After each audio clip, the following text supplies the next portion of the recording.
Denker. Here. Gallows. Here. Godsky. Here. Patterson. Here. Creamer. Here. Johnson. Here. Sorensen. Here. Split. Here. We have a quorum.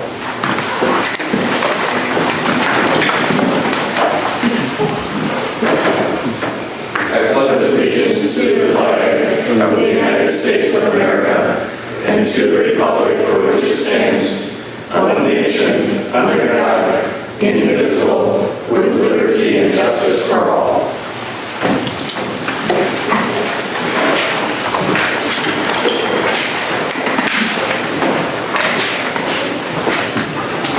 All right.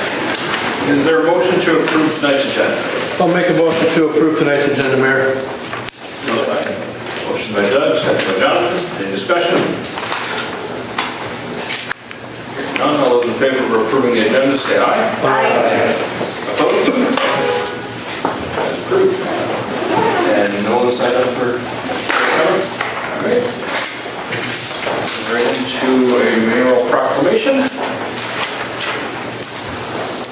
Whereas May 17th, 2025 marks the 15th annual Kids to Parks Day, organized and launched by the National Park Trust and organized and launched by National Park Trust and celebrated each year on the third Saturday in May. And whereas in recognition of Fond du Lac County United Way's 15th annual Kids to Parks Day, the Ripon Public Library and Ripon Parks and Rec will host a special event open to kids and families from 10 to 11:30 a.m. at the Ripon Senior Activity Center.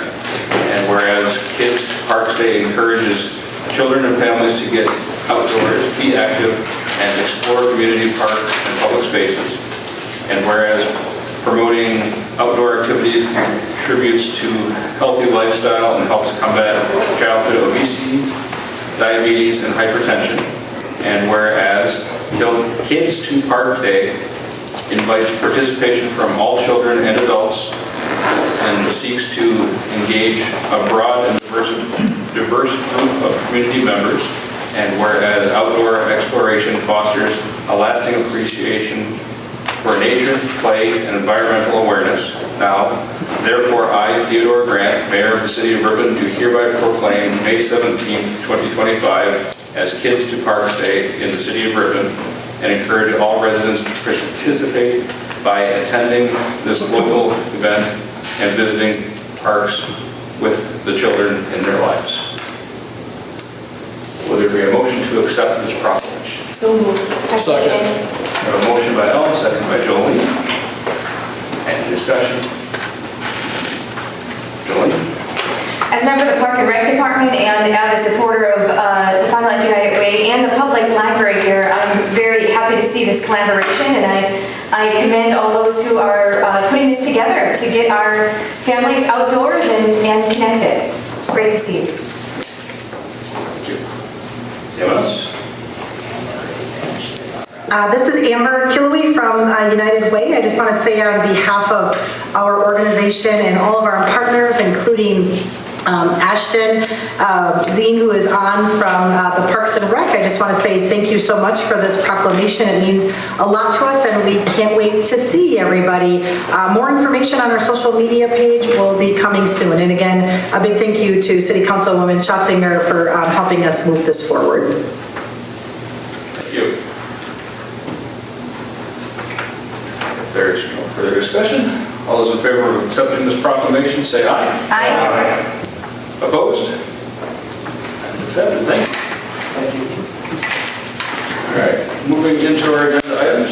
First one is temporary Class B license application for Ripon Fest, Inc. and outdoor open container entertainment event permit application.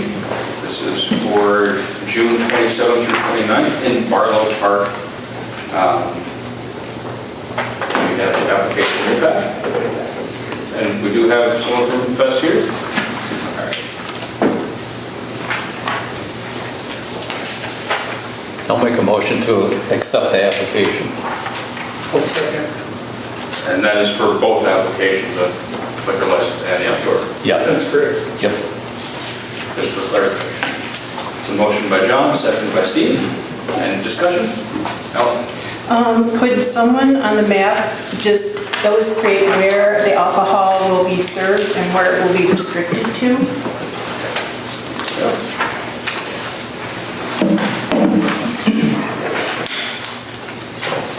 Like you have to talk to. It is actually going to be directly in front of the Ripon Fest Pavilion, and those two little squares here on my map. So it's directly right in front. Yeah, it came out a little funny on that print off there. So not the car show? No, Okay. that's not the So you're card. just keeping it back way away from the children? It is away from all activities. That's It is directly beautiful. in front of the stage. Yeah, we try to change Ripon Fest, make sure it's more family friendly and not driven over alcohol. So, Thank you. yeah, That's our terrific. big thing. And we're really proud of, this is our 6th year, we've had no instances with the police or any issues with that. So, and this year we're working with Chief Wallner instead of the Fond du Lac County, kind of keep it here within town. So just to clarify, the 2 alcohol areas, the 2 small squares between kind of the 2 vendor areas? So it's actually, it's directly, the squares came off on here, so it's directly right in front of the Ripon Fest Pavilion. Okay. So there's the road and there's this kind of a yellow, it's not yellow on yours, but it's more like a horseshoe look, and that's actually supposed to be the big tent where it's going to be served at. So. It's a stage. Right here. Yeah, right here, it's a big tent. It's the same setup as last year. All right. Any other questions or discussion? I'll just say I've been on a number of different committees to organize events. I know it's not an easy task, so I thank the Ripon Fest committee for all of the work that you do. Each year you are thoughtful in even what you just said, moving things around, making sure that alcohol is not a focus. And so I just want to commend you and the volunteers for the good work. Thank you. Any further discussion? Hearing none, all those in favor of approving the temporary Class B license application and outdoor open container entertainment event permit application, say aye. Aye. Opposed? Those are approved. Moving on to our next item, Hamburg County Reconstruction Project, construction-related services from MSA. We have Dan Romer here, I assume to discuss this topic. Dan, are you on? Yes, I am. Can you hear me? Yes. So this is our standard construction-related services. We pretty much apply them to almost all of our projects that we do with the city. It's for the construction, management, and oversight, kind of being the eyes and ears in the field for the city, reporting back, measuring quantities, that type of thing. So it's something that we've done, like I said, on pretty much every single one of our projects. So there isn't a whole lot of changes on this one. So if there's any other further questions, happy to answer them. And these are similar level of service that we've seen on previous projects? Correct. Okay. I'll just note, so this is an amendment to the original contract. If everybody remembers, Hamburg County was a bit of a unique project in that we were applying for a CDBG grant. We received that $1 million CDBG grant. A part of applying was getting to 90% plan set. So at that point, we did not include this portion of the project in the initial contract because we didn't know if we were going to get the grant and then do the project. So this is kind of the follow-up, and it's not to exceed. A lot of this is estimated based on what the hourly anticipated workload is from a observation perspective, and so this would be not to exceed. Mark? Yeah, I have kind of a technical question, but I've noticed that in a lot of the road specs, they quote for the roadway subgrade, there's like a nominal thickness. And Dan, could you explain how you sample for that, or how would you observe to make sure that the roadway subgrade is the expected thickness? And the reason that I bring this up is because I've seen on a lot of larger projects where they aim for the absolute minimum, that is in the bid or in the And what happens then after you compact it down or it settles down or kind of washes out, it's lower than your minimum, which means that, of course, the road degrades much faster than what your expected lifetime is. So I'm just pointing this out and asking you specifically, how do you guys go and inspect that to ensure that the project is being done to what the specification is? So there's multiple ways of doing it. Typically nowadays, contractors have GPS units, so all that is built into their model. And so then we have all the elevations that we actually stake out on site. So we are double checking their work. So as you were mentioning, they basically cut it down to the subgrade, which is the natural earth, I guess. Then they bring in some bigger stone, and then we measure the subgrade. Then they say they bring in 6 inches, and they compact it. We measure the top of that. Say they bring in another 6 inches, we measure the top of that. So there's different material thicknesses for different materials. So we are out there and verifying all the elevations based on our design calculations. Okay, thank you. Steve? So just to further that, the contractors don't do this anymore like we used to? They're laser guided graders and stuff like that? The contractors do that, however, we hire MSA to verify that they're doing it properly. Oh, so contractors are It's our not up to stuff here. It's our double check. My only question is I'm sorry to whine about it, but the price is pretty expensive. Every time we do a project, we're paying $150,000. It comes out to $640 according to what they have bid out here. That's just under $200 an hour. Do we ever get a break from MSA? I think that's very reasonable for professional services. If anything, it's a little bit low. How much does a lawyer cost? An accountant? An auditor? They're right in the ballpark. So, you get what you pay for. If you don't want to pay this, you get nothing. Okay? I'll just add in there, you had mentioned the 640 hours. That's only for the construction inspection portion of that. There is also many, many hours in the administration portion and the construction staking. So, the total number of hours is significantly more than 640 hours. So, if you were to look at the numbers, the construction observation, there's also other, mileage and things like that. That is part of that estimate. So we try to make it all encompassing and make it as large, not as large as possible, but to include everything as best we can. So 640 is only a portion of that number. Thank you.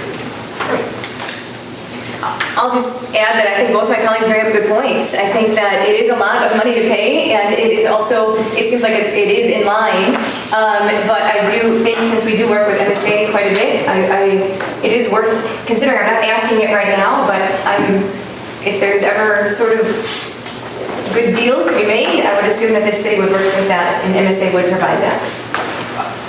I'll just add, I work with MSA on dozens of road projects. We have this conversation with them all the time. We don't want to be the test for someone, but we also, don't want to pay that much toward this, right? Mm-hmm. So a lot of times they have interns and they have people that come out on site and they're cheaper, right?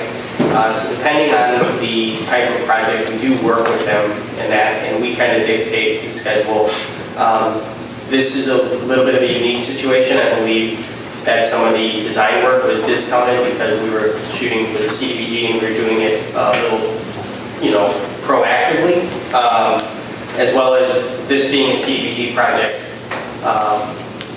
you want to make sure that this is done right because it is $1 million grant coming from the federal government to ensure that lead service lines are being replaced appropriately, that other things are being constructed with, we have requirements on. We had a pre-con meeting, right? And one of the times I heard making sure that it's U.S. steel or U.S. made things was time and time again. So there's a lot of things that go into this beyond just sitting there watching somebody put gravel down to a certain depth. So So this is, again, not to exceed. I mean, if we, the project goes faster and things go smoothly, certainly won't have too much time on the field, but certainly we want to make sure that the $2 million we're investing in the road lasts, and this is kind of a way to help ensure that and make that investment check and balance the contractor as well. Thanks for that additional information. You bet. Do we have a motion? We do not have a motion. I would like to make a motion to approve MSA for the project for $159,000. Second that motion. A motion by David, so a second from Ellen. Any further discussion?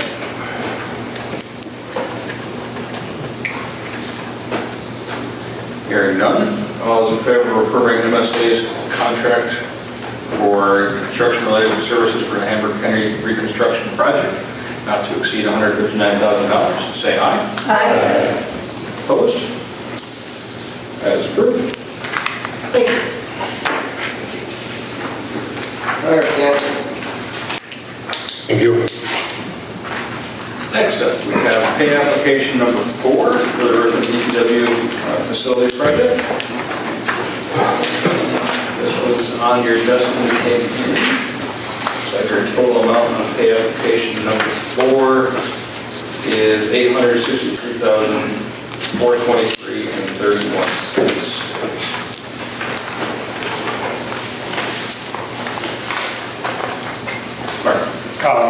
I didn't see any, but I'm assuming we didn't have any other change orders from the last. There's no change orders associated with this pay application. We just did a pay app with a couple change orders. That one's kind of delayed. So this is another one back to back because they're about halfway. I move that we pay $863,423.31 to Cardinal Construction for services rendered. No second. Motion by Alan, second by John. Any discussion? I'd just like to say that I like the breakdown. It shows everybody obviously how expensive everything is. Some of them are shocking, but most are, that's just, the nature of the building, a big building. So I like that. I appreciate seeing those numbers. Joy? I think a colleague of mine said this when this was approved earlier, but it's nice to see a Fond du Lac County contractor. Anyone else? There's no more discussion. All in favor of approving the application number 4 in the amount of $863,423.31, say aye. Aye. Opposed? Approved. All right. Moving on to our big item of the evening, a fire and EMS consolidation study. We have PAA here with a presentation.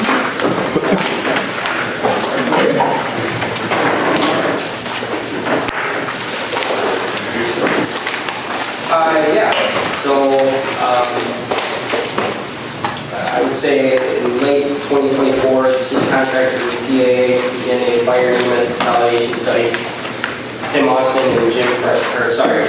Jim Franz, sorry, I'm getting this wrong. Tim Franz and Jim Osman are here. Tim and Jim are here. And they're with PAA, and they're here. You have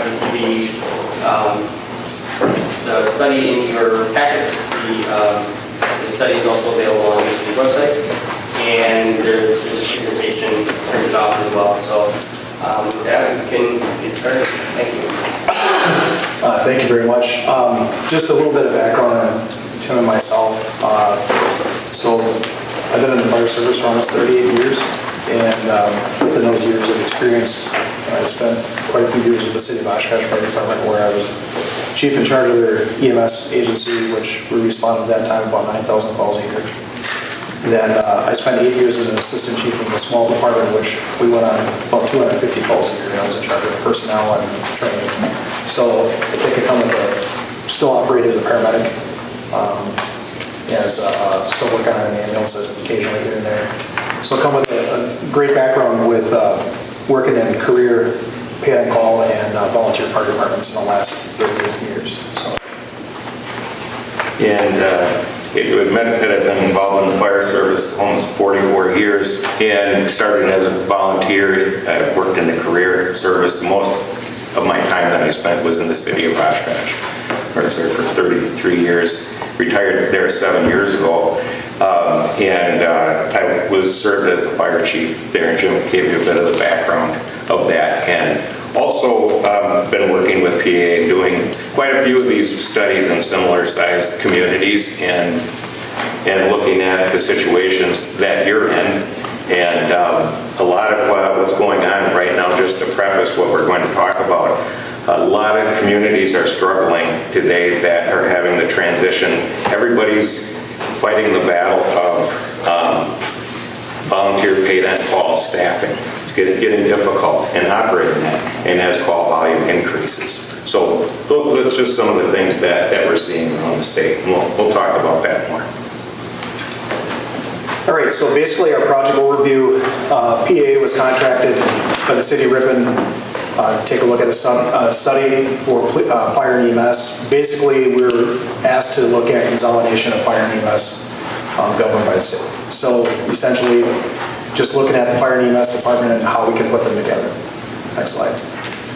So one of the things that came up goals of consolidation, one of the first goals that we have with this is what we call a Hippocratic Oath, do no harm. So basically, what we're looking to do is do something that is going to improve from where you're at today to increase not only efficiency, but assure long-term stability, and then also align with statutory requirements and industry standards, which we'll talk more about National Fire Protection Association, ISO, and SPS in a little bit. Next slide, please.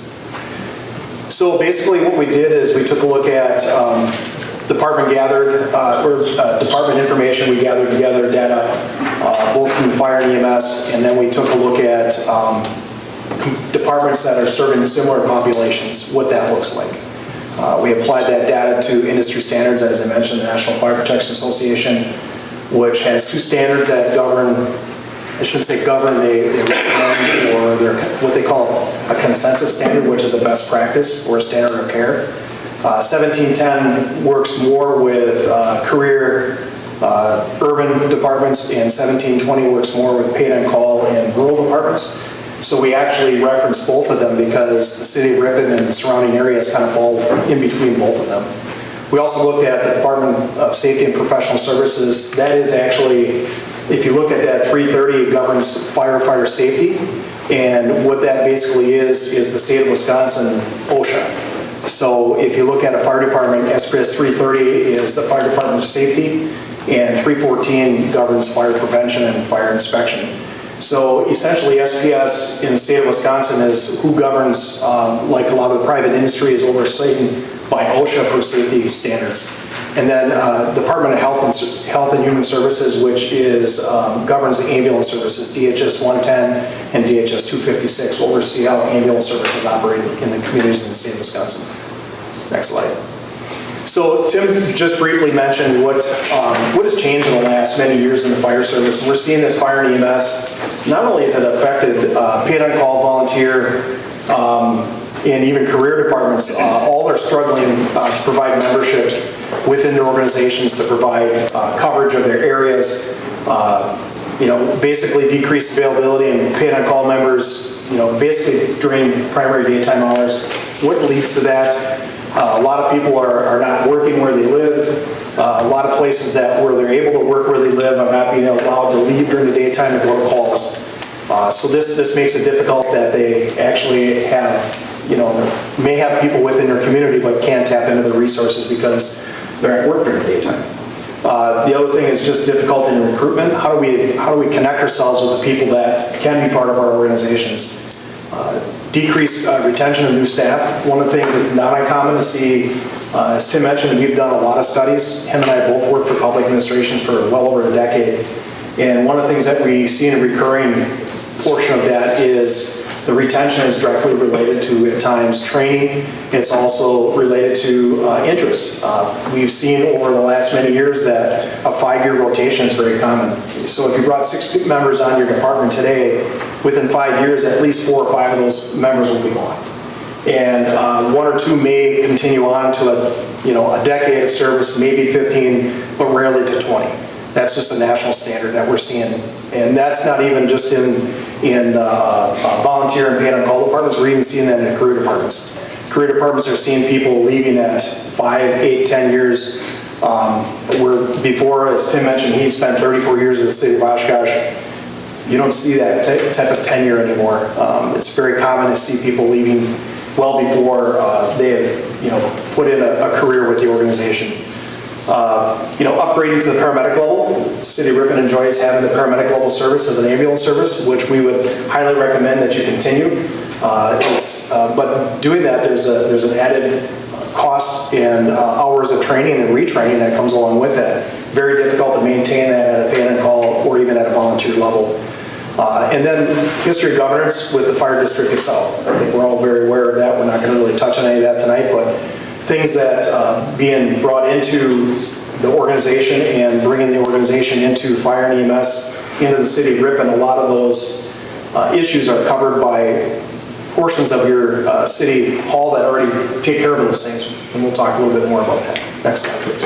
Can I ask a quick question? Sure. I'm not suggesting that this will solve the issues. I'm just curious. Have you ever seen a city or governance entity incentivize employers for allowing people to leave their workplace for paid on call? So there is actually state statutes that employers cannot, they have to allow their employees to leave. Mm-hmm. However, that doesn't necessarily mean they get paid while they're gone. Yeah. There are other rules also that allow employees, if they were hurt by the fire or hurt while performing firefighting activities, that they would be covered under workman's comp to the level if they were a firefighter.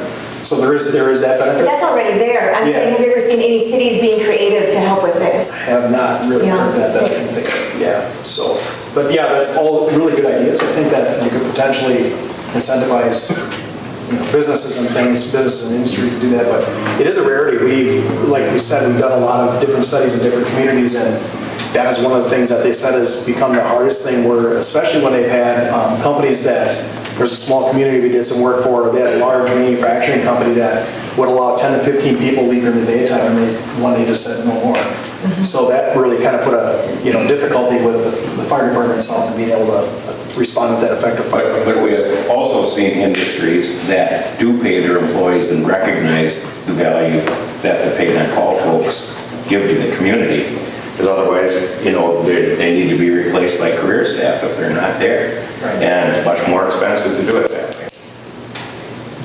So basically, if we take a look at we looked at key performance indicators. You see a lot of that in the report, KPIs we refer to. And one of the KPIs is that for fire responses, the community is responsible for putting 4 personnel or more, and that's not including the fire chief. So a lot of communities we work with, they believe hiring a full-time fire chief will solve their personnel or response issues by putting 1 person on.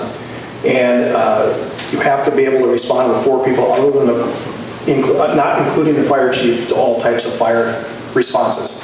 One of the things I'll give you a little caveat to that, looking at the city of Ripon's responses, 75% of the responses could be covered with 4 personnel on fire.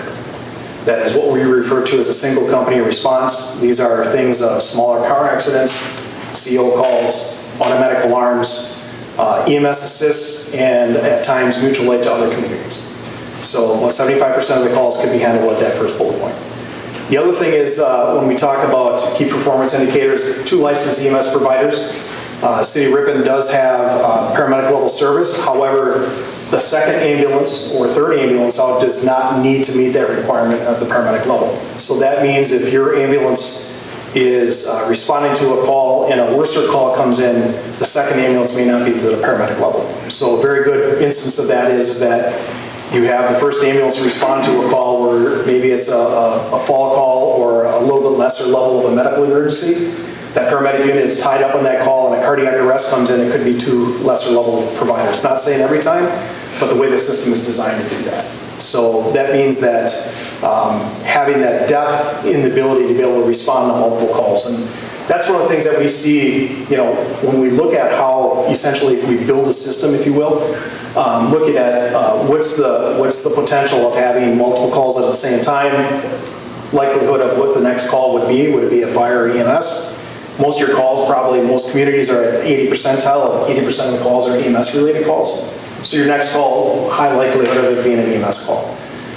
Structure fire response, we talked about 1720. That would be more in line with what your community has. So we're taking a look at urban area, 1,000 population per square mile. This is 15 personnel on scene in 9 minutes. I can tell you that a volunteer fire department or pay on a call, essentially what we're describing here is where people respond to the firehouse and take fire apparatus to a call. To be able to get that fire apparatus out of the firehouse within 8 to 10 minutes is a very difficult ability to do. And that's just one fire apparatus. We're not talking 15 people, which is probably 4 or 5 apparatus. So within that nine minutes, and we're talking 90% of the time. So that means that we don't look at averages, we look at 90 percentile. That's actually what NFPA uses, 90 and 80 percentile. Part of that is that it's a higher likelihood it's going to reoccur on the good side of things.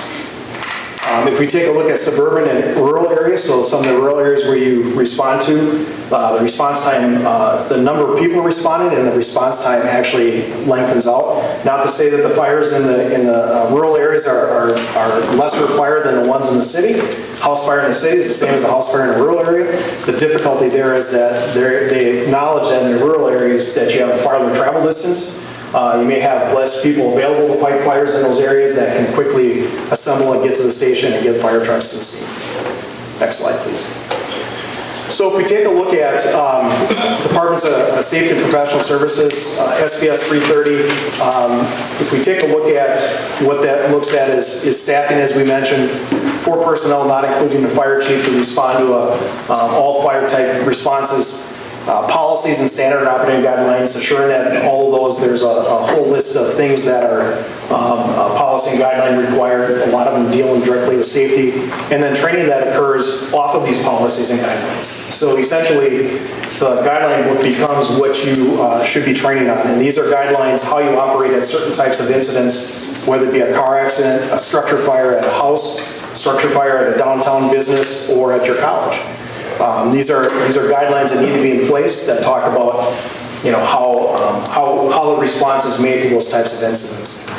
And then SPS 314, as we mentioned a little bit earlier, this is actually talking about how we inspect our properties and provide prevention to public safety prevention and education to our community. And one of the things is that doing inspections at least once annually and not overlapping 15-month period. And this is one of the things you'll see in one of our recommendations that we put in there about one of the ordinances that you can have and create, that you can actually not have to inspect all properties twice a year in non-overlapping times. So essentially, if you do a fire inspection on January 1st of 2026, if you follow SPS 314, that means you cannot do a fire inspection there again until after June 1st of 2026, which being able to schedule those in place is very difficult at times. And actually, if you talk to some of your community members that see the fire department coming out, a lot of times you'll hear them say, you guys were just here a couple weeks ago, and sometimes you look at the records, it probably was right.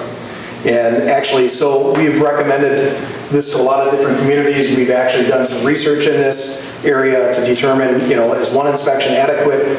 For most businesses, yes. And if there's problems that arise with the business, or industry, then you can increase your frequency to do that. But for a lot of places that actually are highly insured, I can give you areas that, like your hospital. JACO is the accreditation organization that oversees the hospital. They're probably way ahead of any fire inspection that we could provide to them, just because of the requirements of safety that are required internally in the hospital and how they're looked upon. Not to say that we don't inspect that property and we still would inspect that. It's a high life hazard type structure if we would have a fire there. Just saying that those are places that sometimes we overlook and look at them more than we should sometimes. Same thing with apartment buildings and things that have very limited things for us as a fire department to inspect. Next slide, please. Just, I want to add one thing with SPS 314. That's a standard that also is attached to a little bit of a carrot regarding revenue from the state, that 2% dues that the city receives for providing. Some people think it's just for inspections. It's more closely tied to that. But it is also maintaining compliance with SPS 330. What we are seeing, it used to be you would just sign off and send a sheet and say you were compliant. What we started seeing is DSPS coming in and being stricter year by year in their audits. That's why we really recommend this non-overlapping 15-month period. Just from, we don't want to see you get caught in the technicality. We're not saying that you can inspect more than that, but to ensure the safety of getting these funds, not to say that you're not providing a good level of service with it, but it's key that that they don't focus on that overlap that Jim was talking about and hold their funds back. Just saying that's becoming more common. It used to be no one's funds were held back. Jim just had a discussion a little while ago with the SPS auditor, and you know the numbers. I was quite surprised, actually. So I believe there's like 4 or 5 auditors in our state. So the one gentleman that represents our district, our area, he actually withheld funding from 18 communities last year himself.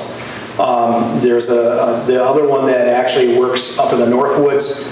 He actually refused funding in 22 departments. One department was 3 years consecutive.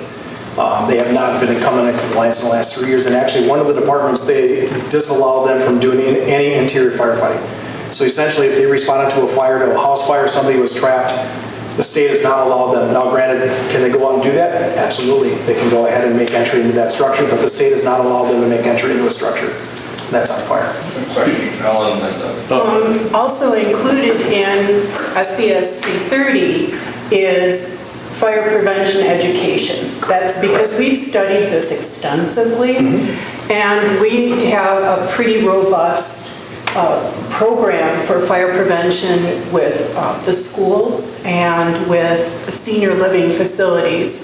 So the reason I have to say we sometimes do more than one, because I believe we did go over that with Attorney Wertz. The language that we currently have is very convoluted for the ordinance, and it needs to be updated, and it needs to be actually put into English. So we have been catching up on inspections that have not been done in the past. So we're very aware of SPS 330, and I appreciate you reinforcing the importance of it. Yeah, that's great to hear that you've been working on the prevention side of things and the inspections, and because it is something that,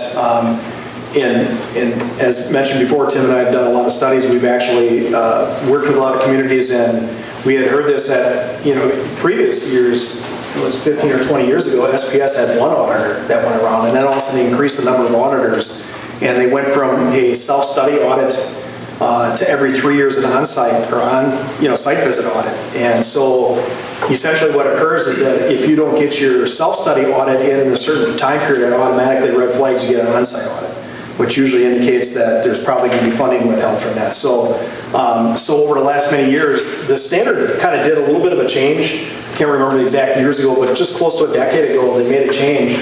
And with that change, then they increased their enforcement with that. So really, we hypothesized then, it was like, I bet you had something to do attached with funding, is that if they're able to reduce funding, and lo and behold, now we're seeing that today, is that we're seeing the funding being reduced. And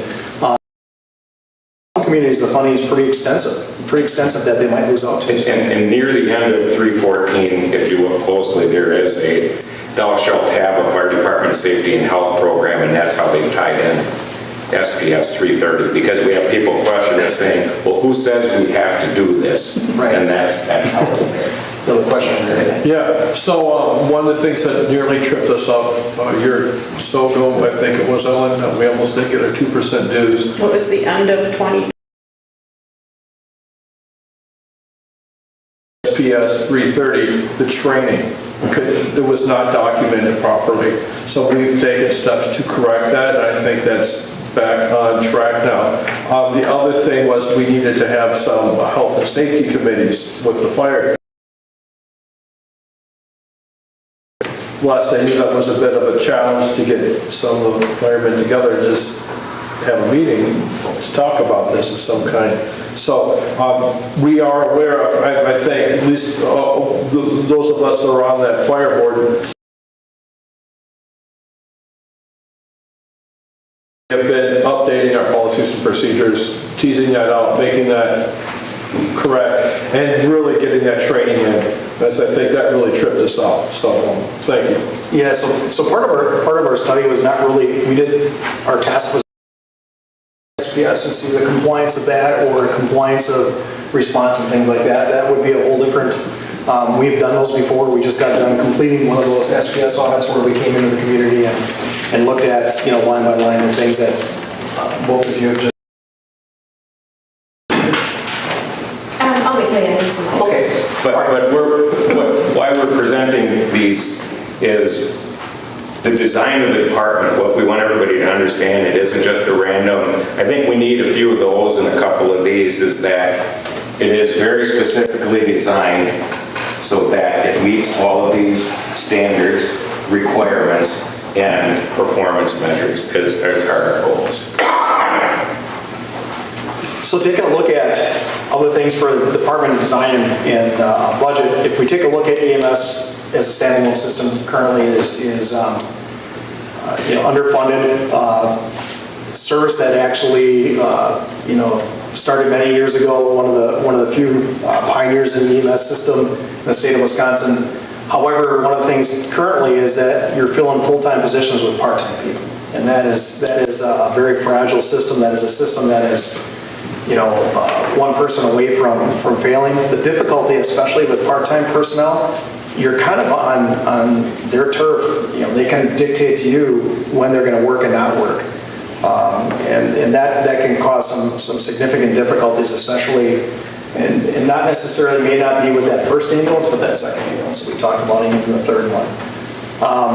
Fire apparatus fleet can be reduced. If we take a look at the fleet that you have, one of the things that fire apparatus is almost, in the last 3 years, has increased by 49%. So fire apparatus that, that you could easily obtain for $700,000 are at the 1.4 million. They're also very expensive to maintain. Part of it is that a lot of the parts and equipment that come on most fire apparatus are proprietary by the company that builds them. So that becomes very difficult, that you almost have to take it back to, if you think of your car, taking it back to the dealer to get fixed for everything, you couldn't go to Napa and get parts for your car. So you would have to always be going to skyrocketing, in cost, we have recommendations of apparatus that you could utilize within the system. Capital budget, one of the things that capital budget being introduced into there, essentially of when a large purchase, which usually those large purchases are the fire apparatus themselves. Then you don't have to worry about those peaks and valleys, and you take a look at a 5 to 10 year plan that you can look at motors. So basically put in reserve for 5 years up to 20 years, unless they have a significant refurbishment that's been provided to bring them up to standard. And one of the things that we look at is actually providing fire apparatus that have a 96% in-service time, excluding maintenance, meaning brakes, tires, oil changes. And everybody says, boy, 96%, that's a pretty high number. If you look at the days of the year, that's actually 18 days a year that truck's out of service. I think if any one of us here had a vehicle that was in the shop 18 days of the year versus oil changes, tires, and brakes. As we look at fire apparatus as they age, they become more maintenance prone. They become more prone to breakdowns. They also become very difficult to find parts that actually are able to be to repair them, especially when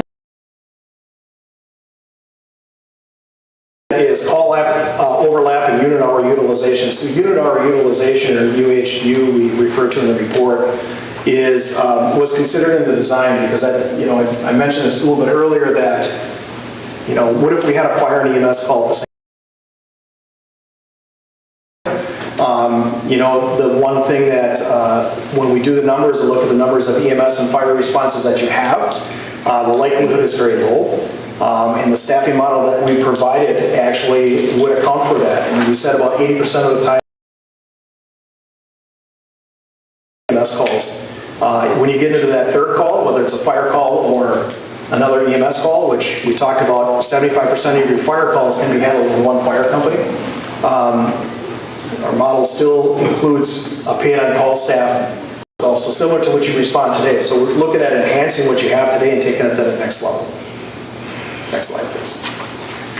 So part of this, the department would be governed by the city of Ripon, so governed by the city council, all you overseen by the police and fire commission. So under 6213, you'd have to change your police commission to a police and fire commission. You would have administrative oversight by the city administrator, and then also financial budget oversight by the finance department, payroll, even legal. I shouldn't say even legal, but legal. Sorry. We've had conversations already, but no. But when we take a look at that, those are areas, by having all those in place, the positions I've had, most recently purchasing and human resources, changing things every day in both of those to try to be a fire chief and be experts. Part of my job currently, I actually, for almost 10 years, ran a hiring process. Essentially, we had to get out of the business because the human resource side of the house changed so dramatically, so drastically, we couldn't maintain the needs of all 14 departments in relating to human resources and how you hire people because of all the legalities that occur with that. So when I first started doing it, Tim was still a fire chief. I would meet with him. I would provide him with the candidate list of 30 or 40 people that would be pre-qualified for physicals, written exams, application process, and he would take it to the next level. Processes. Today, we found that those lists never saw the fire chief. They had to go to HR first because there's some significant legality issues with certain people seeing certain things at certain times of backgrounds and applications and things that take place in the public sector. So we ended up having to get out of the business of providing that service just because of that, not being able to meet those. So having those, what I would refer to as separation of duties, is so utmost important, and it already makes sense to have it within the city because the city is already doing it for a lot of other departments within the city. And there's, as Jim said, there's a lot of complexities with that in the HR side, potentially be, but at times we hear, especially in smaller departments, well, we've never had those issues. I don't think we would have those problems here. Just recently, we're aware there was a department that really didn't do the background checks and things and ended up person on their department for some time. Just little things like that. And not to say that would happen here, but it's a very complex issue, and just that alone could, creates kind of this overhead of liability that especially some of the really takes and relieves a burden off of the district and the towns and puts it into the staff that handles all these things already for the city. That's where some of it, as we start talking about this, where cost savings does come in, because if you're not paying for it now, you're going to be paying more for it in the future because of the complexities. So essentially, what we recommend here is a combination of paid on premise. So the difference there, paid on call folks are people that are in the community available for call at any time. Paid on premise people are essentially part-time people that actually, similar to you're already doing some of that with the fire district, actually working shifts in the station to make that more of a regular occurrence. So 10 career positions we're looking at is a fire and EMS chief, a fire and EMS assistant chief, and then 3 24-hour shifts. With doing that, we would recommend 2 personnel full-time on each shift, so 6 full-time people, an officer paramedic and a firefighter paramedic. Then we would recommend having 2 firefighter EMT paid on premise personnel that would be part-time. Could be some of your paid on call folks that you already have that are credentialed in EMT and or higher and fire. The benefit of having fire and EMS together also is that firefighters are actually, the Fair Labor Standard Act is actually allows communities to work a firefighter 52 hours before they have to pay, 53 hours before they have to pay overtime. Where EMS people, EMS only, once they hit 40 hours, they have to work overtime beyond that. They get paid overtime beyond 40 hours. So there's a cost savings by having them dual credential for fire and EMS that you have the benefit of the 53 hours. So essentially with 3 24-hour shifts with 2 personnel on each shift, they're working 56 hours a week. So at the end of the period, you would have some potential a couple hours of overtime that are added, but those are hours worked. That doesn't include any type of paid leave that would occur during that time frame. So basically, during the daytime, those paid on premise folks would be around. Your most difficult time to put people in the streets for have a crew of 4 people, which would handle 75% of those fire calls right out of the bat. It also, with 2 paramedics and 2 EMTs, you can staff 2 ambulances. So essentially, if you would have 2 ambulance calls at the same time, you would have, both of them would be paramedic level service. And then if you would have that 3rd EMS call or fire call that comes in, you would rely on your paid on call people, essentially build. The other way to have a fire call and now have an EMS call, again, you would rely on your paid on call people. At nighttime hours, the 12 hours at night, it'd be 2 firefighter EMTs, or officer paramedic, and a firefighter paramedic. The rest of the calls, if they were not available, would be handled by paid on call folks at night for either fire and or EMS calls. So paid on call personnel would, essentially fulfill all of the roles that they're fulfilling today: fire officers, drivers. And why it changes at night is because we looked at the call volume day and night. Nighttime drops off, calls are busier during the day. And as we often say, every problem doesn't require a 24-hour. That's a hard, paradigm to break because everybody thinks that's how it should be, but this is more staffing based on demand. We believe that it would fit well, and that's why we want to make sure that it's very clear this isn't a 100% career department. It's a combination, and it still relies on paid on call personnel. So, and everybody doesn't have to be everything in the paid on call personnel, as we have folks that are currently involved in that if they so choose. Okay. Next slide. So, is this what you're doing? Sure.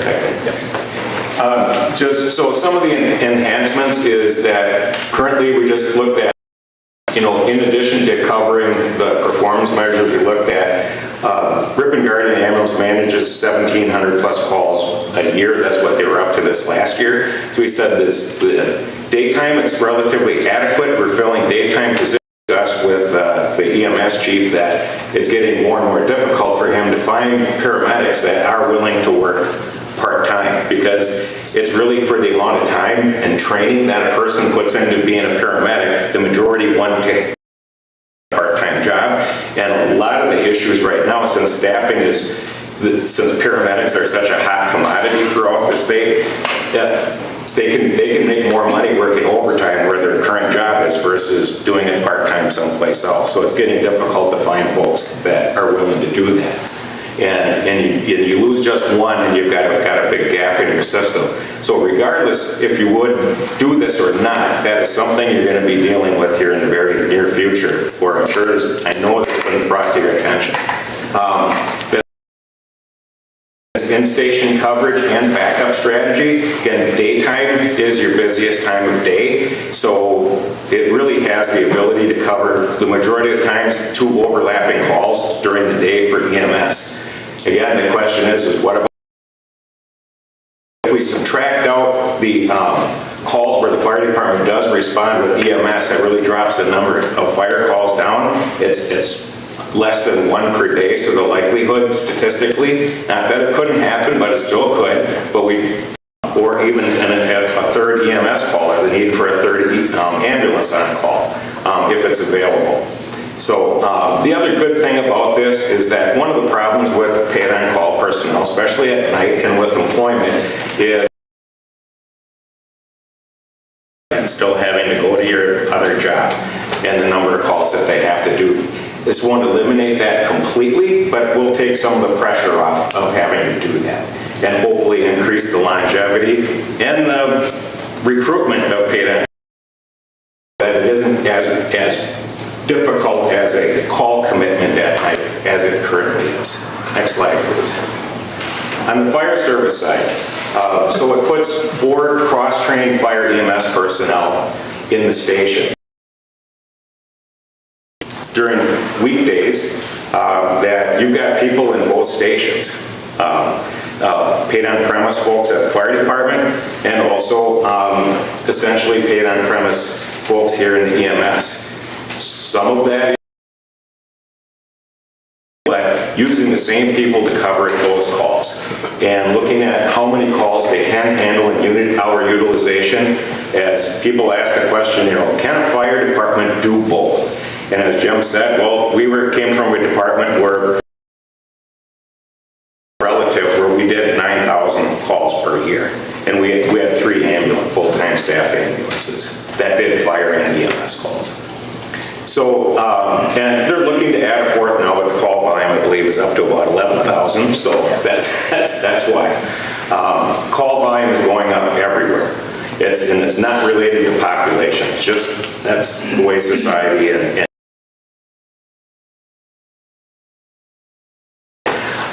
the on-duty personnel would be the ones that would be conducting the fire inspections.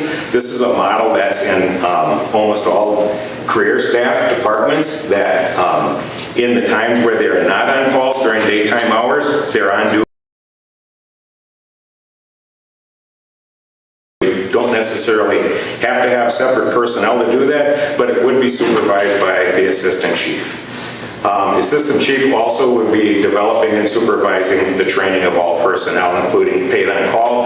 That ensures that we have, good, consistent training all across the board. SPS has, some stringent requirements from that. Actually, ISO takes it a step higher than that.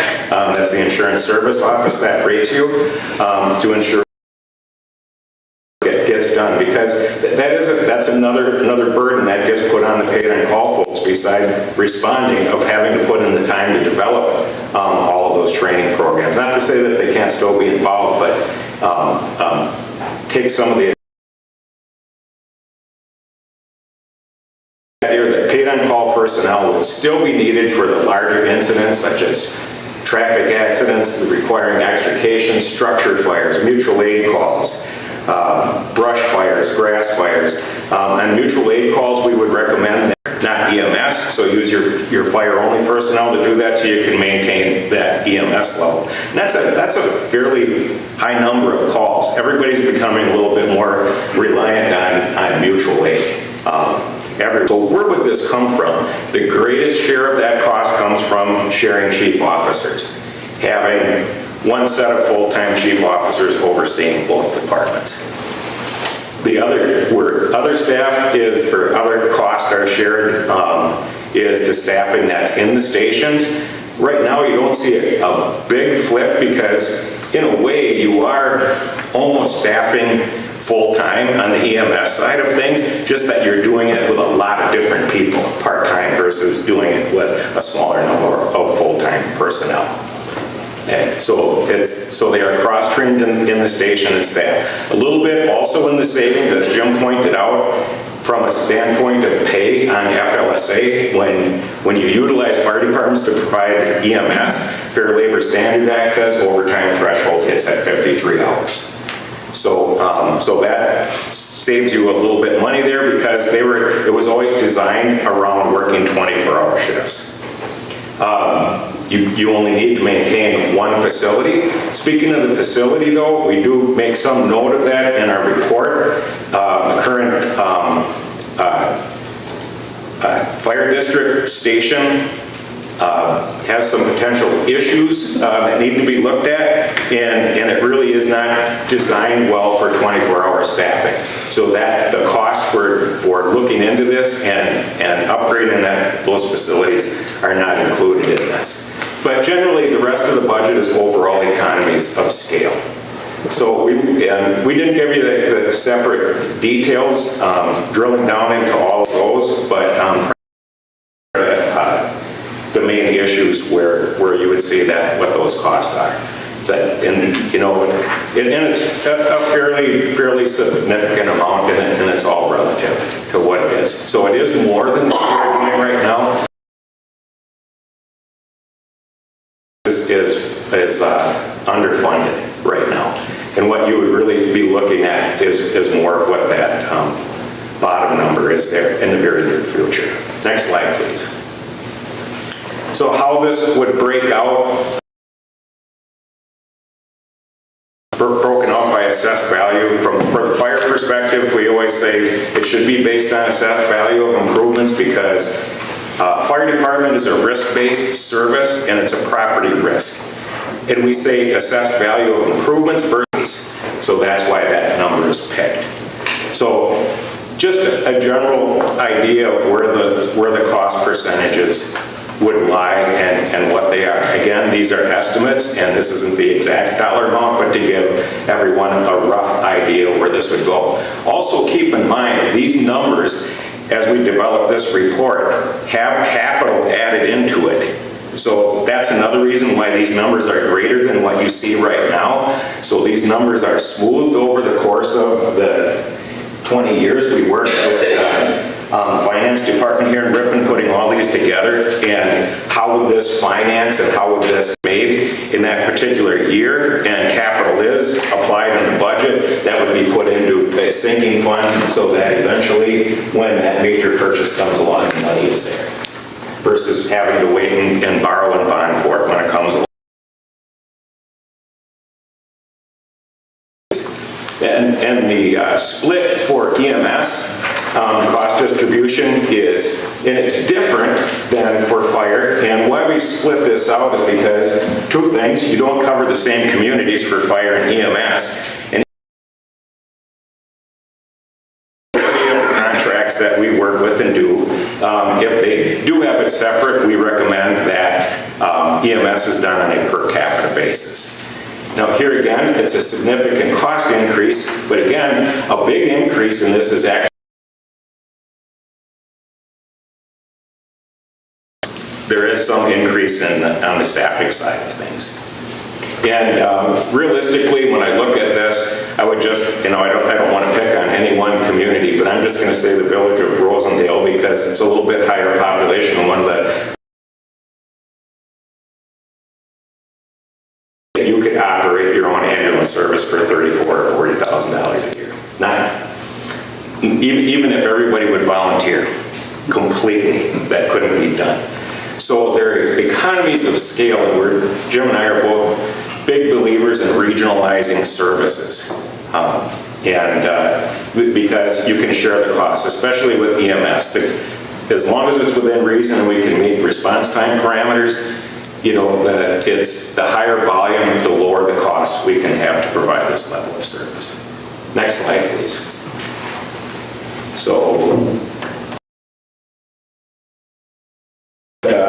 what we're looking at again, our goal was to come in and not necessarily try to take the two services, fire and EMS, and make them fit together in a particular way. It was more of re-engineering, starting from scratch, and saying, these services.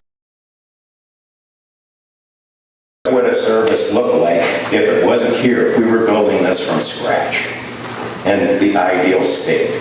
As we were talking about one of the founders of our company, Bill Free, that used to be the city manager, he would say, he would tell us, he said, I want you guys to look at this like we're coming in from Mars and we've never.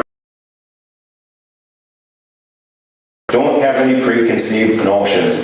Tell me what it would look like Not because of that's the way we always did it, but if we were really building this to get this job done to this degree, what would it look like and what would it cost?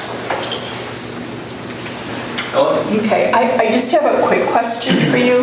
When you said you rolled in capital costs, would that include repairing that building to make it usable? No, So it that's did not still include the separate. building. Okay. Yes. Okay, because what I would ask administration to do is to give us a breakdown with the operational budget to show where the revenues would be coming from, whether it's levy or fee-based,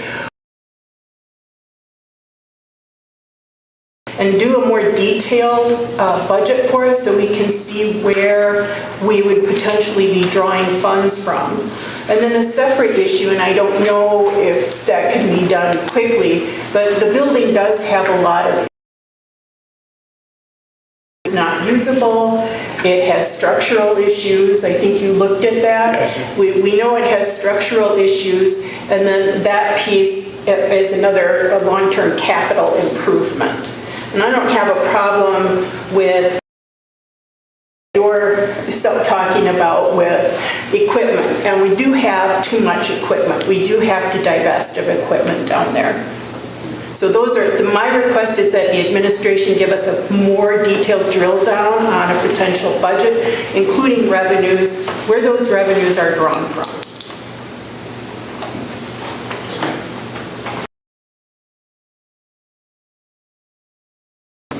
And Doug, do we have space for the EMS to be even over there? No. Right now, the building would need some help. Well, does it need additional bays? Does it need? No, we don't need any more bays. Okay. The upstairs is unusable from a structural point. Right. It is compromised. And there's no HVAC upstairs, and what has been done up there is not up to code, it's not usable. All right. So if you redid things downstairs and took away the training room and made beds, but then you don't have a training room, and then there are a couple offices, so it needs a lot of work. I don't know if you want to address that. It wasn't within our purview to do that, but we did look at the facility. What I would say is that as far as total footprint of the building, there is room. It's how you're utilizing that room. So you could free up some space. General non-contractor, non-architectural, I'll give that caveat, but that probably at least one bay could be turned into the training area and then the living quarters over in the other section. And a question for you. Right now, we have people that they actually sleep downstairs to the EMS, correct? Yeah. Is it possible if the other building, can we move some of the existing equipment, extra equipment over here? So to kind of give a grand view of that whole situation downstairs, arguably, and we've talked about this a little bit, the downstairs is better suited currently to house an operation like this because of the existing living quarters, right? Obviously, there's limited space with police using the area, so on and so forth. But ultimately, there is a place that we could use right below us to do this, although not ideal. We went through a whole study of this facility, and there were recommendations to do about a $1 to $1.5 million renovation in addition to this structure. That was to expand living quarters and make them more accessible and a little safer because of some of the feedback we received. And you know, obviously, if we didn't move forward with the consolidation, we would have to, we don't, or if we didn't, yeah, if we do, obviously, that gets removed from our capital planning. Ultimately, we looked at that, and We didn't put it into capital because we didn't want to speculate on what that amount may be. We just don't know. To Ellen's point about reviewing the building, one of the next steps that I would recommend is getting a budget for this, because that ultimately is sort of, you know, besides the equipment and capital inside of this, that is sort of the thing we have to do to get ready for that. If that building is going to have to be worked out within the fire district and within the city's finances. So downstairs could accommodate it, and we've studied that as well. And we haven't pursued massive improvements down there. Chief Mitch and his team have done a good job of making that more, you know, usable over and more attractive over the last couple years. But it certainly isn't. It's not an attraction point for us by any means for recruitment. So it does need some money as well eventually. We go back to page 7 where it says, what will it cost? And my question, once it comes up, Page 7. I think, well, on mine it says page. It's number 14. Oh, 13. 13. 13, I'm sorry, okay. It was 7 down, okay. And where you have current, that's what it costs the fire department right now, A $620,000. little less. And then if, what goes into that 807 when it's called separate? And I know if you keep them separate, but what are you adding in there that's adding that extra? Probably the capital. Well, capital and with the fire chief position, because right now you have a combination of interim, acting, and a consultant serving as in there. So it would, I would assume that this is an assumption that. Okay. So I'm just trying to get my $30,000 or $300,000, but is that a true number? Because we still need money for apparatus, and you still have to pay a fire chief yet. Correct, and that's why in the very near future. So that would be, the separate would be on the fire side if you would add a full-time fire chief and full-time capital. So you got a little bit better apples so comparison. In the merged one, is the fire chief in that one? Yes. The merge money is Plus comes in. the money for the apparatus? Yes, Yes. and from staffing, that you're also sharing staff between the two departments. Okay, thank you. Yep.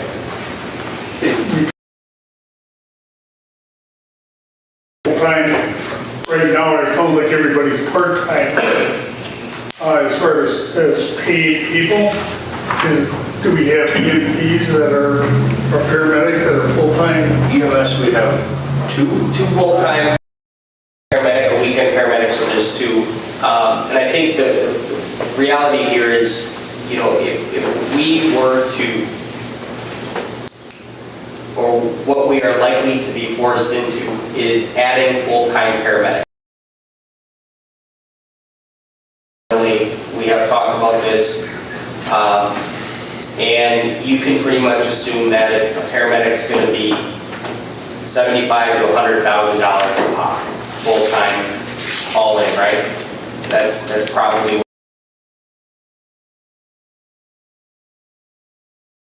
at least in the next couple of years, the city will have to pursue full-time paramedics, because the rest of our roster, while there's a great number of people that are EMTs and a good number of paramedics at a larger rate, because they come here, they're here for 5 or 6 months, and they go get hired in Oshkosh, and they can make more money, right? There's that issue. We have a lot of paramedics who were the original group of paramedics who essentially to train people to go to that service level. That was 9, 10 years ago, right? We have people people aging out or not being able to commit as much. So those things have all kind of put extra and are forcing us into a point where to get the coverage and get the first ambulance out with a paramedic on it, there's a high likelihood that there's going to need to be that full-time presence downstairs. So, Mitch and I have talked a lot about that. We've tried to hold off on it, as long as we can. But as the call volumes increase and the staffing challenges continue, there is a tipping point.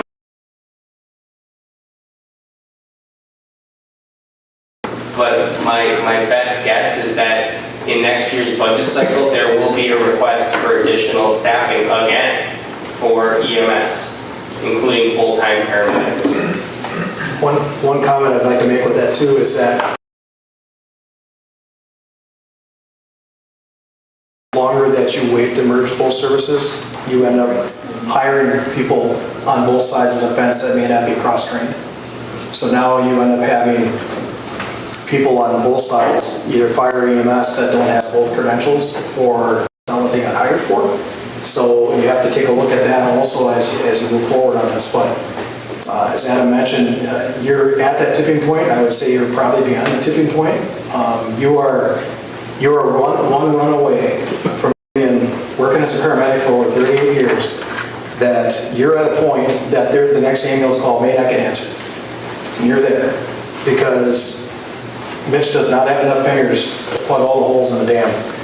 He's probably going on more calls and filling more spots in the roster than he is being the chief of EMS, which means he's not involved in billing, he's not involved in training, he's not involved in working with the system, inspecting ambulances, making sure equipment is up and ready. He's going on more calls than he is being a chief. His job is calling and begging people to cover the ambulance service on a daily basis, hourly basis. We saw it in the short time we were here, that you literally had people coming and going out of his office for an hour here, hour there, to make sure you had an ambulance service. And my hat's off to you. And it's similar with fire. I don't want to speak for Heather, but getting people to fill the 8 on-premise spots is not an easy task, I would not think. Because you're at their mercy and availability. Chart on page 35 was just EMS, wasn't it? The number of people per, I didn't see one for fire in there, but I assume it's pretty similar from my understanding. Page 35, right there's a chart for EMS. You have 20, nothing for 5 to 9, 10 to 14 years, and then you have 1, 2, 3, 4, 5 people who are at the top and are ready to retire, hang up their whatever EMS people hang up, and shuffle. Anymore, it's too taxing. So we have that gap in there. So people in the city of Ripon understand this. We are probably at that tipping point right now, not having enough coverage for our community. And so we need to do something about this. This merger can provide full employment for some people and provide us with good coverage in both fire and EMS. We need to move on this sooner than later. So if you're looking for a resolution or anything to move forward, I'd be willing to do that. Julie? EMS departments to get the opinions of their staff, and then in your professional opinion, what do you think the next steps are for us, not in terms of a resolution, but as far as engaging the departments? Do you imagine going to both EMSs? What do you see works best? And then my last thing would be, I admire you saying, or I'm glad you tell us that we are concerned as far as staffing for EMS. And as we just heard for fire, I understand fire has their own fire district, which I see that our chief feels comfortable enough to tell us this, and we're not hearing it from you because we happen to be doing a study. This concerns me that if we are one, what did you say? We are one. You're one ambulance call away from not having a call.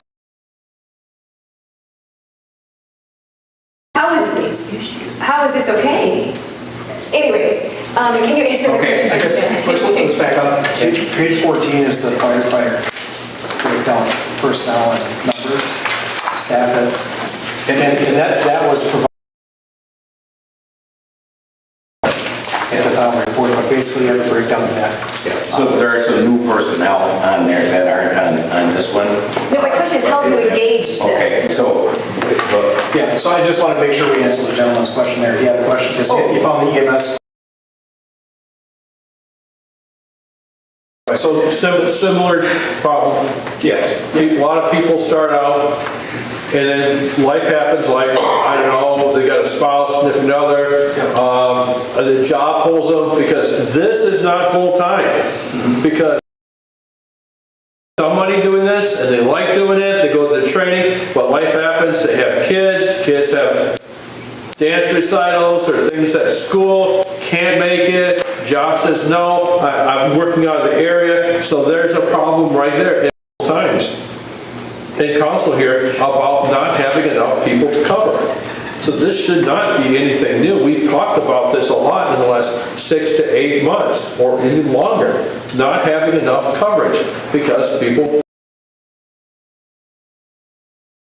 and they just don't want to move away or they just can't do it anymore. I think that's it. And I'll just add one thing with what you're seeing. This is not unique to Ripon. If I would take Ripon Area Fire District, Ripon, and bring one of our reports in from another community, when it comes to paid on-call staff, you'd see similar numbers. We see 5 years on down, a big gap, 15, 20 plus, and for various reasons. So now I'll let. So one of the things, as you mentioned at the beginning of the study, our direction was to just look at the organization structure, not to actually have any conversation with any of the people that are working within that. Not that we didn't want to, it was more of an issue that wasn't really the drive of the study. It's kind of unique for us because usually we do involve all of them that you have, the resources that you have with the personnel, as you mentioned. And this wasn't really an operational oversight. That's why we never got really into the SPS 330 or 314 audit. That comes with a different type of study. To put EMS together. That was our goal of the study. Take two separate organizations that currently exist. What does it look like if you put them together? What's the cost? What kind of apparatus? What kind of building? How many people do we need to have that? And so realistically, it was just how do we put these two organizations together, or if it's feasible. And then your advice to move forward, again, outside of sort of official action, but as far as what have you seen that communities, how do you get people on board? Because it's one thing to make a resolution, and it's another thing to get, depending on what's that is tough because trying to inform the community, inform your constituents that put you all in a position here.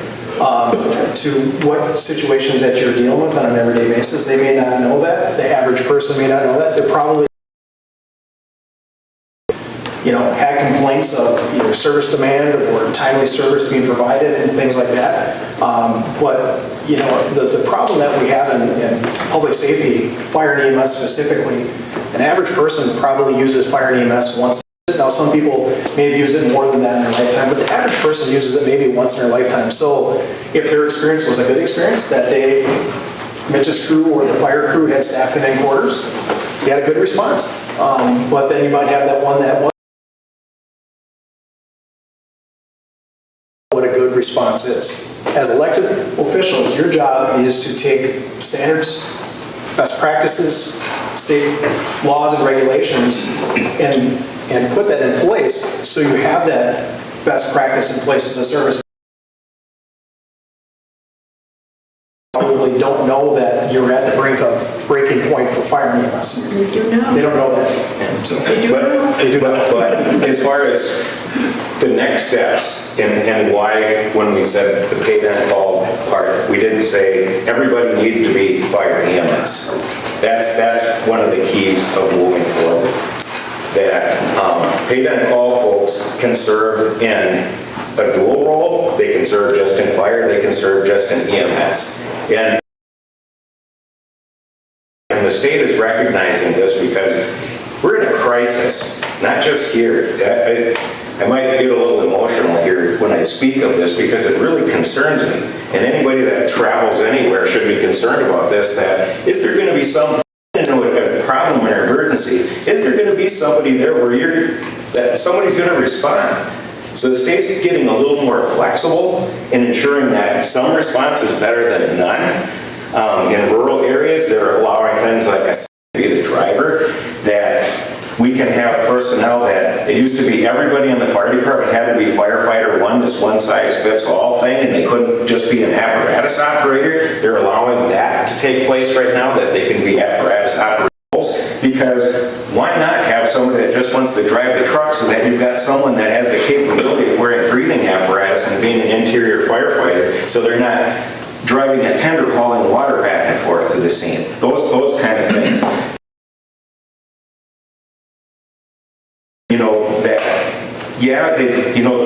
It looks a little intimidating that we're saying cross-trained firefighter paramedics. That's for the full-time people.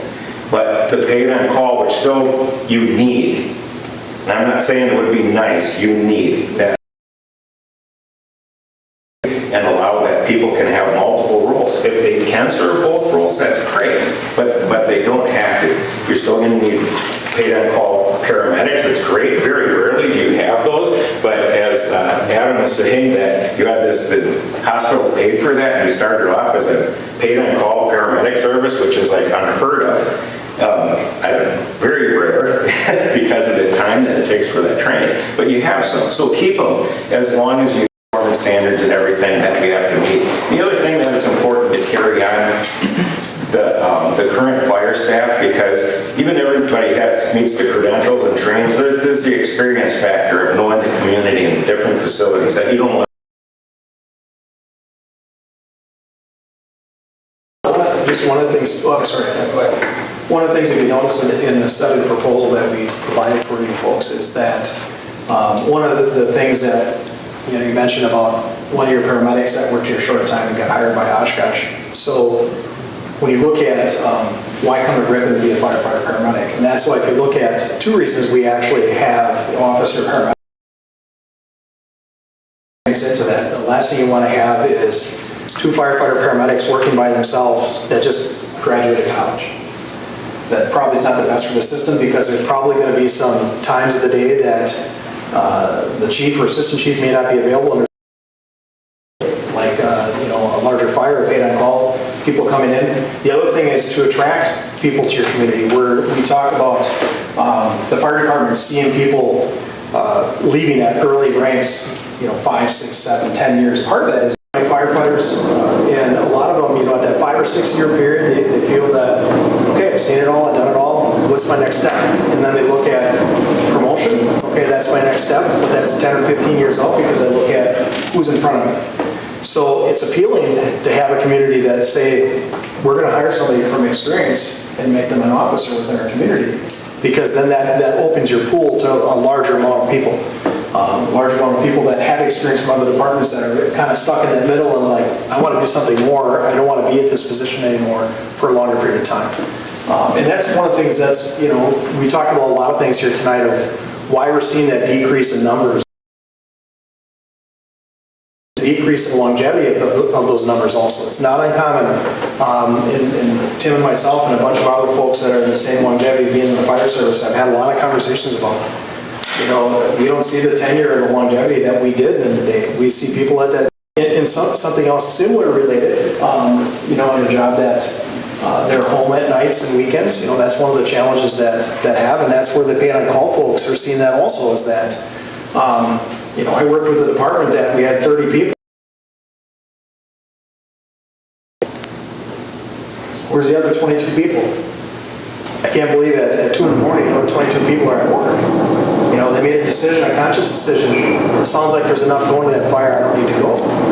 Well, that's the mindset.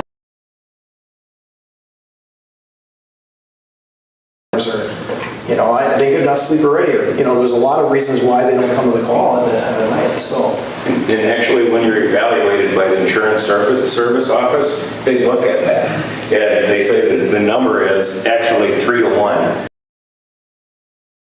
you should have 3 times as many paid-in calls as what you expect to respond. And that's reasonable. It's from availability. When you think, just think of your own life and what you're available. So I'll add a couple things. So the first thing, going back a couple years, we did an EMS study. We looked at policies, implementing things. Danny Williams was here, spent time with Chief Mitch for 6 months, came back with a report, and in that report said you are needing full-time staffing over the next few years. He didn't quantify it in terms of this is the time or when, but he said you are going to need full-time staff. We have slow walked that and said, okay, let's get agreements in place and take his suggestions from that report to get the townships to pay an annual, or in the surrounding villages to pay an annual, and then hire a full-time paramedic and see how that works and get that in place. We've done that.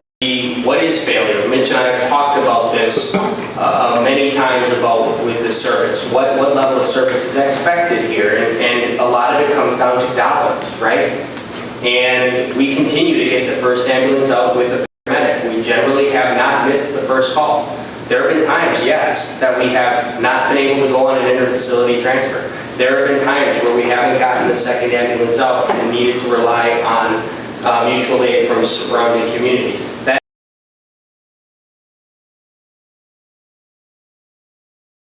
is coming at us quicker now. In terms of interaction with fire department, they just went through an entire study, strategic plan, looked at all of that. It's been reviewed by these gentlemen as well as the report that was created by Dan Williams to inform them of the and what the path is forward there. In that plan, through the fire district was the first time that consolidation was mentioned. I believe they finalized that plan sometime at the beginning of last year and said 5 years from now, the goal.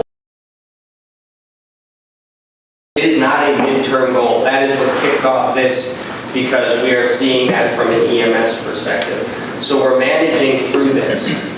And we have talked about allocating more dollars to EMS every budget cycle. And we're at that point. We need more direction from this council after this report to prepare the financial and administrative department, the manual, right, the job descriptions. We need to form the structure. We need to, talk about a nice package for the council to review, as well as getting some professional down to the fire district building to determine what needs to occur there with some level of budget. Those are the next steps. All while we continue to review, right, as we speak, that could change the dynamic for how we can fund this, right? There are grants we can explore. There are conversations we've had with the hospital regarding inter-facility transfers, because there's certain, funding things that may have to occur, right, that we don't quite know yet, right? What's the date that this would happen? We will have to work toward that. So that would be my request from the council. If there's any movement forward, is to, over the next couple months, to formalize this, to give you all a better idea and to give us a better idea of what direction you want to go with this. So Steve, Mark, John. On staff. Mitch? 13, I think, 12, 13. They're paramedics, right? Not Paramedics, yeah. EMTs? Okay. Yeah. The other question was, we have 2 buildings? No, because one is... Because it always has to be in one building? No, one service is city operated, the other service is district. Yeah, that's what I'm saying. Two separate entities. Could make that a merged system already. So when when the district would be dissolved, there would have to be a lot of figuring for what is going to happen with the building, and I don't think that that's something the city necessarily would want to take on if that. Can we get the hospital to kind of go up and promote? But the hospital, a great number of our call volume is inter-facility transfers, facility to facility, meaning Ripon Medical to another facility conversation, right? But that's a portion of it, right? That's additional revenue if they did decide, or somehow we came to some agreement with them. But our concern and our discussion with the hospital was under the current to provide you inter-facility transfers, which is a service we provide to the community, right? And if they can't rely on us, which I believe we do the majority of inter-facility transfers, they're going to have to rely on somebody else. Agreement there, so we've talked about that. That's been discussed. So just one comment on that too, is that as an ambulance service, your priority is the 911 system, is your community for 911 emergency calls. The interfacility transfers cannot interfere with the hospital that they have to go to for higher level care. And then not have that, or have that void in your 911 system, somebody having a heart attack or a stroke. One thing I do want to mention though about the hospital here in Ripon is that continuation of care. Hospitals are becoming, and this is nationwide, are at different levels. So if you have that cardiac, that stroke, that trauma event, and they end up at Ripon Hospital here, they're going to have to be transferred out. So you can have the greatest paramedic levels. It ends there. They need to probably get retransferred to another facility and have to wait an hour or 2 hours or 3 hours for that to happen, for a service to come. Because if you look at it already, your ambulance is covering a large area. So that means there's not another ambulance in that area. So that means it's coming from a great distance for your community. So that's, you know, some of your community members that are going to be at that hospital waiting for that ambulance to be transferred. My last question was, Mark brought this up, the ambulance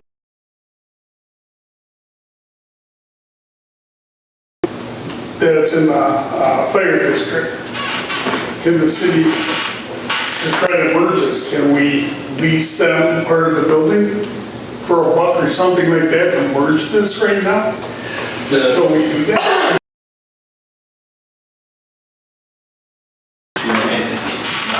It's less an issue of geography of where they're located and more of a legal entity issue.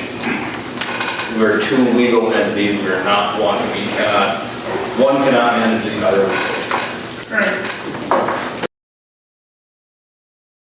So it is one. Mark. Yeah, I think kind of just the main thing that I'm taking away from this is that as a council, we have to decide what level of service that we want to support. And there are, you know, guidelines and legal requirements that we have of something, but I think there's also, as alluded to, there's been a higher standard of service that we've been giving the community, which is awesome, you know, as a community member, which I'll be very proud of that. And I know there's lots and lots of work that's been put in from both entities to do that. But it's really going to come down to moving forward, how high of a service we want to do it and what is that going to cost? Because it seems that to continue the services that we have right now, our costs are just going to. And I think a major move that we are discussing right now is to mitigate and kind of cut off some of that so that we can stop those costs from just both of them rising together and costing both entities more and more. So I think if we as the council decide to move forward with this, there's a whole administrative portion of it, but there's also the community feedback that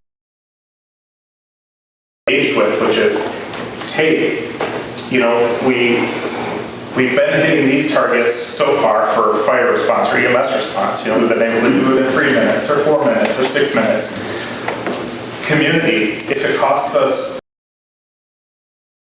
a year to keep this going in 5 years, you know, is that what we want to do? Or can we go 1 extra minute or 2 extra minutes or whatever the case may be? You know, it's maybe not that cut and dry, but just, you know, we'll have to make those decisions. And I think that's something that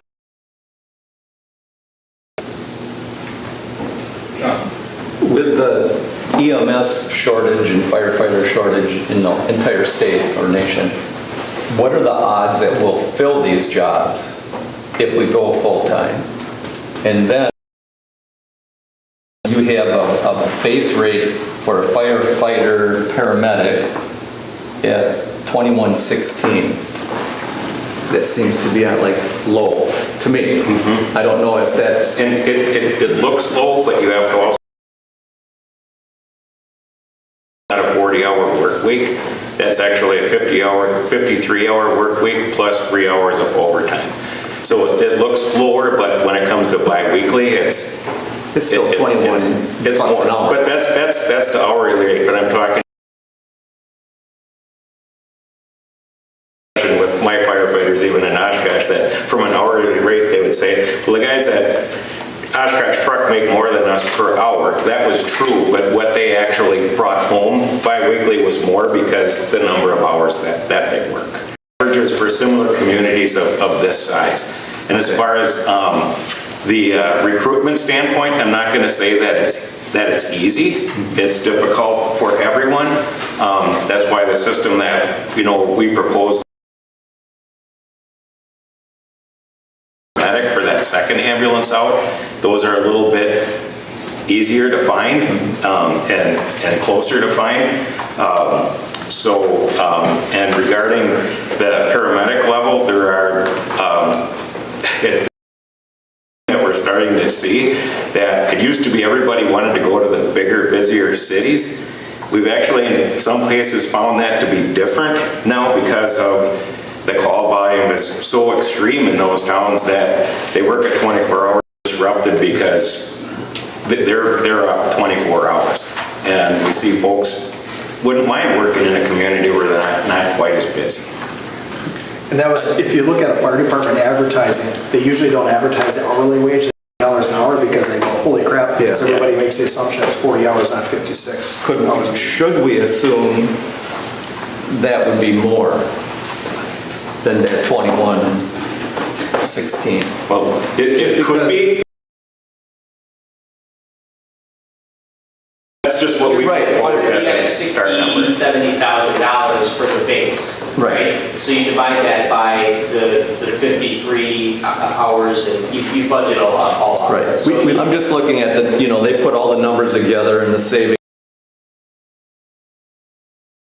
But if we have to start hiring at $2 or $3 more an hour, it's going to shrink that savings down immediately. We did a comparison though, working with finance and comparables within, they're at a really good spot. They're at a really good spot compared to. As well as the fire model allows you to take that, let's say if we just started hiring paramedics, we'd be at 40 hours for overtime, so you'll need more people. You have to sort of, and we've done this with our full-time paramedic too, because we have them working a longer shift. You kind of depress that wage from an hourly perspective because you're working a longer shift. But it comes down to we just advertise it as the overall anticipated wage. So it's usually like $65,000 plus or minus, right? So I know where this study was for to combine fire and EMS. Have we as a city thought about just dropping EMS and farming that out to Gold Star or whatever it's called? So alternatives you can explore are privatization, right? We've seen significant challenges regionally with that. They're not going on calls and they're looking at creating their own municipal department. If you want to lose control of this service, go that way. That will be governed by a contract. That will have a monthly report on top of the cost of that. I think would likely, it's not like we did the hardcore numbers or we called them to ask. But we also have the municipalities that we provide the service that would have to be arranged with all of them as well. So frankly, I think that's a massive step backwards. Particularly then. I'm thinking you probably want some sort of motion to begin looking at this and structuring it and giving us more information. A motion to give administration direction and request information, yes. I move that we ask the administration to do a more detailed proposal on structure and costs. Well, let's exclude the build. Well, we could include having someone look at that building because the building is structurally not right. But I would move that we have staff look at what a combined department would look like, and with a budget, and as a separate issue, look at the building to see what the costs would be to bring it to a usable standard. Is there a second? I second that. Second. Motion by Ellen, second by Steve. Any discussion on that motion? Any further questions for a gentleman from PA? How are we gonna get the Well, they know they have to put down the revenue sources. Report on that. Thank you. Thank you. Appreciate the opportunity to help you, We'll be in touch. help your community out. Thank you. Thank you. Safe travels home. Safe travels. Oh, thank you. Yeah, thanks.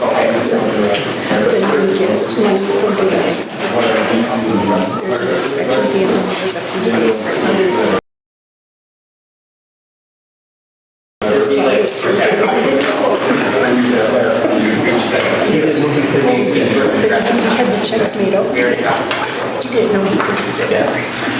Any further questions or discussion on the motion?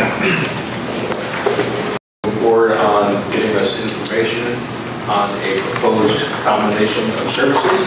Say aye. Aye. Opposed? That is approved. Thank you. Thank you.